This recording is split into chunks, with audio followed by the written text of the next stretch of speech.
What's up mga pedal? Magandang araw po ulit sa atin lahat. Dito lang po tayo, city ride lang po tayo. Tayo ay lulusong ng bayan. Tapos ikot tayo ng Palyokan sa may SM area, SM City, Batangas. Then bahala na kung saan tayo co-cross or exit. Basta try lang po natin mag-spin ngayong araw na to at mag-warm up. So sige po mga pedal, samahan niyo po ako sa ating ride. Woohoo!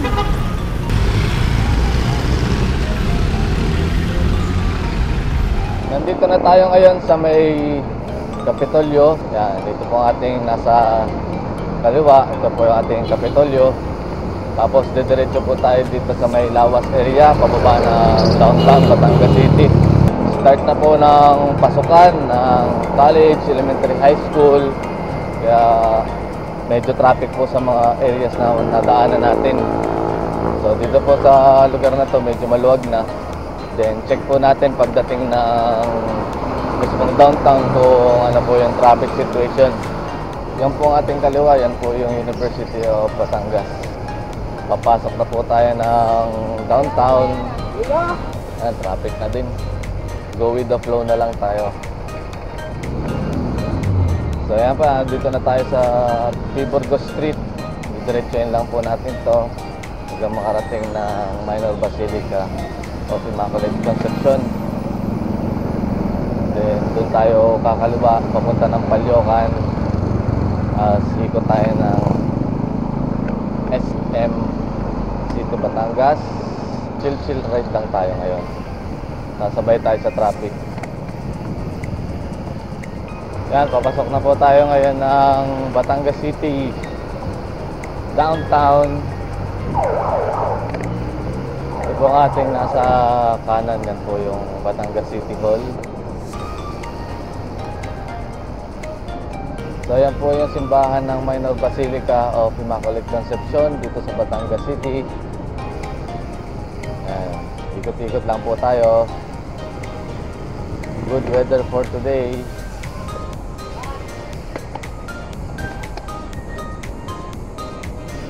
Medyo mahirap lang po talaga mag-bike pagka sa city. Lalo na pag kayo naka-clips ay talagang pagkagarni ng traffic ay talagang unclip. May baka magdagasa pagka nakalimot. Maanga na po tayo ng Kalumpang Bridge. Way papunta ng Palyokan, Batangas City. Yan, napakaganda po ng weather today. Sunshine. Tayo po ay kakaliwa na din sa may papuntang SM City, Batangas.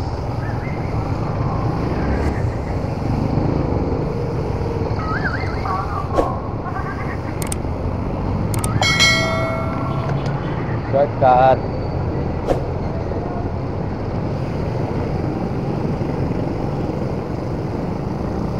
Tayo maglilibo, pero sana doon na tayo dumaan sa may libo para tayo na dumuklay.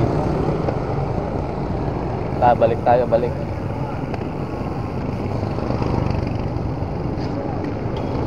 ngayon ay magta-try maglibo, tapos ikot tayo ng dumuklay para maiba naman. Tayo po ay nag-change of plan. Hindi po tayo dumiretso ng SM City, Batangas. Tayo ay kumanan na dito sa papuntang Libho. Doon tayo papasok sa may Talipapa. Tapos tayo ay aahon ng papuntang Dumuklay. Doon na tayo magta-try mag-spin para maiba naman po yung ruta.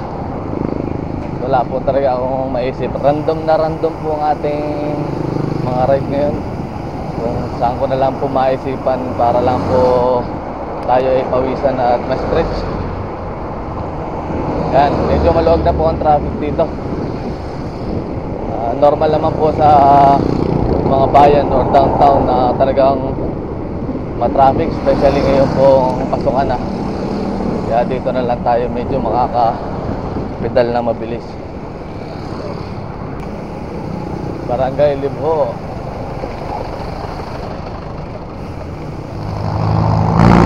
Tayo po ay kakaliwa na din sa may Talipapa area. Dito po tayo magagaling. Yan, papasok po tayo ng way papunta ng Dumuklay at saka ng Conde. Pero hindi na po tayo aakyat ng Conde area. Dito lang tayo sa may Dumuklay mag-spin. Back to normal na. Mga estudyante papasok na sa school. So yan po, nakalampas na tayo dito sa May Libo Elementary School. Din sa papasok ng Dumuklay Conde area. Nagbago po ating isip dahil ang plan po natin ay sa Quezon City, packet ng Sampaga or Gulod, pero yan, napagdesisyon ako po na dito na sa May Dumuklay. Yan, naload na. Wala na ditong traffic. So yan po mga pedal, it's a beautiful sunshine, it's a beautiful day. Akit na po tayo dito sa May Dumuklay area. Yan, suot na po natin ng ating helmet na Kask Protoni OEM ride test. Yan, so far okay naman po. Maganda po yung fit, tapos napakalamig sa ulo dahil wala tayong buhok. Yan, hindi muna po tayo nag-cycling cap ngayon para at least matry natin yung walang cycling cap at saka po yung meron. Chill lang po tayo. Ay di pagdating po natin ng bypass road tayo aahon lusong na uli. Napaka ganda na po dito. Kanina sa ating dinadaanan sobrang traffic dahil weekdays. Dito po hanap tayo ng ating ma-exitan at malulusutan tayo. Chill lang ngayon. So ito po yung papunta ng Dumuklay. Pero ang plan ko po ay dumiretso na lang muna uli. Puro diretso na lang tayo. Kasi magulo ang ating isipan. Hindi natin alam kung saan tayo iikot. Hopefully po ay okay na ang tulay din Pero kung hindi pa, ay di tayo babalik uli. Tayo mag-aahon ng Bahagya din sa May Conde. Okay, naghandaan din check na lang natin kung makakatawid na dito. Pero kung hindi, ay di tayo babalik na uli sa May Dumuklay area. Makakatawid ka ho? Makakatawid po? Salamat to.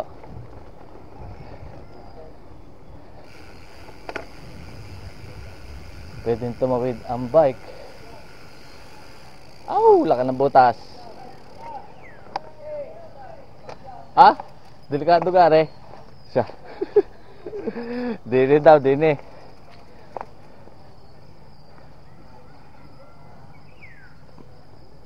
Medyo matagal-tagal na rin po itong rehabilitation na rin kalsadang At last time ko pang nakapunta dito siguro yung last year pa. Ay hanggang ngayon po ay ginagawa pa din. Yan, dito na po tayo mag-aakay. At may butas dun sa kabila. Baka tayo sumut. Yan.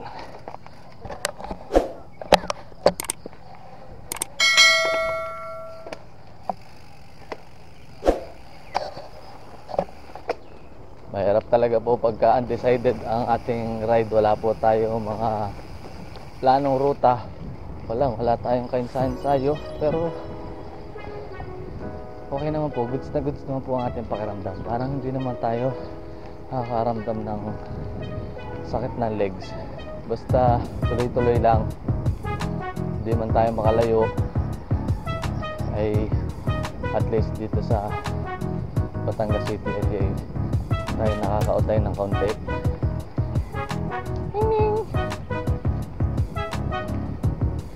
Ahon lang dito sa May Conde. Tapos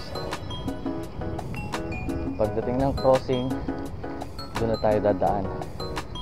Pero undecided pa rin kung saan tayo lulusot. Dito na po tayo sa crossing ng Conde bypass. Tayo ay kakaliwa na din dahil next time po or next ride tayo ay didiretso doon sa dulo ng Libho bypass road. So dito lang po muna tayo mag-i-spin para hindi naman tayo sobrang mabigla. Yan, napakaganda na po dito sa areang ito. Woohoo! Ahon lusong.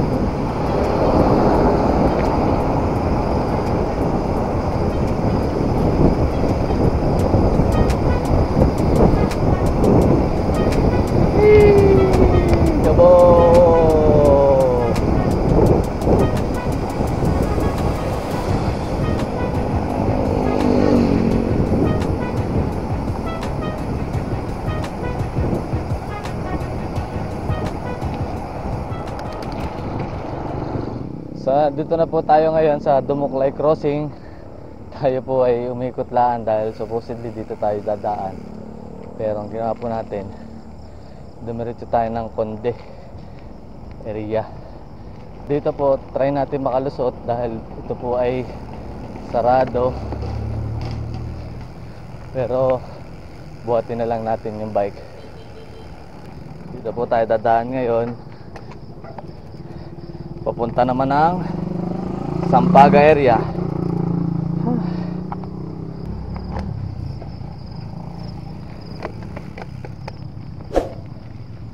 Sokso kahit saan. Talaga nga naman makapag-bike lang ay talagang kahit saan ay pwedeng dumaan.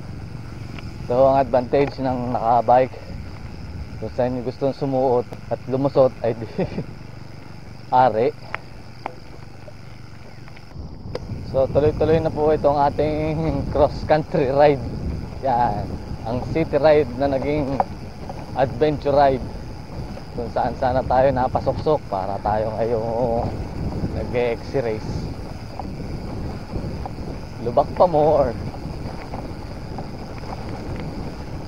Yan, pagkatapos po nito, yun, mahabang ahon na yun. Ahonin natin yan. Diyan po malimit magkaroon ng criterium race, isang lusong at isang ahon. Marami din po naging ensayo dyan sa ring yan dahil napaka-steep po ng kalsadang yan. Ahon natin talagang susulitin na natin itong ating ride natin. Hindi naman po siguro ganong kataasan ng gradient nito.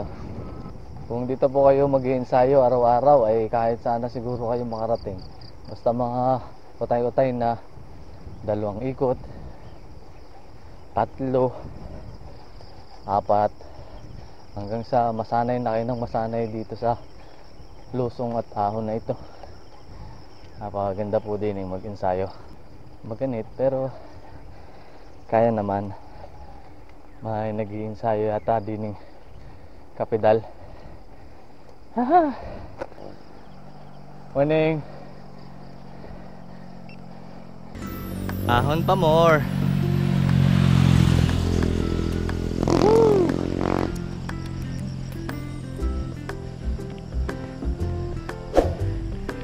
Yan. Malapit-lapit na tayo sa ibabaw.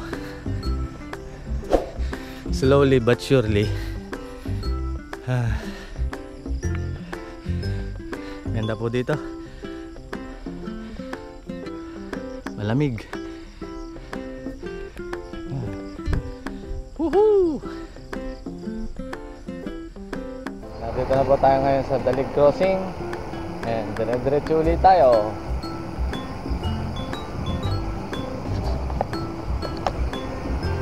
Woohoo!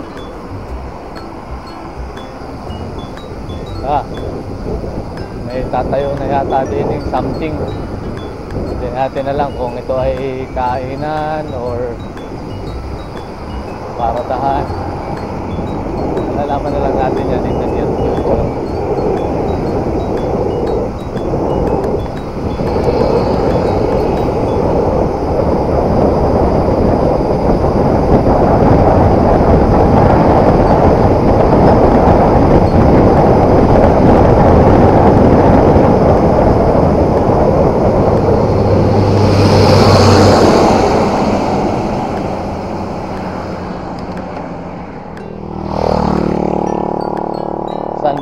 crossing.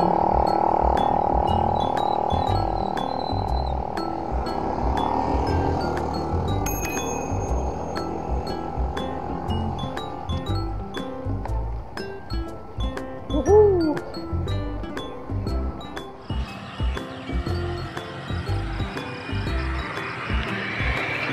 Wah.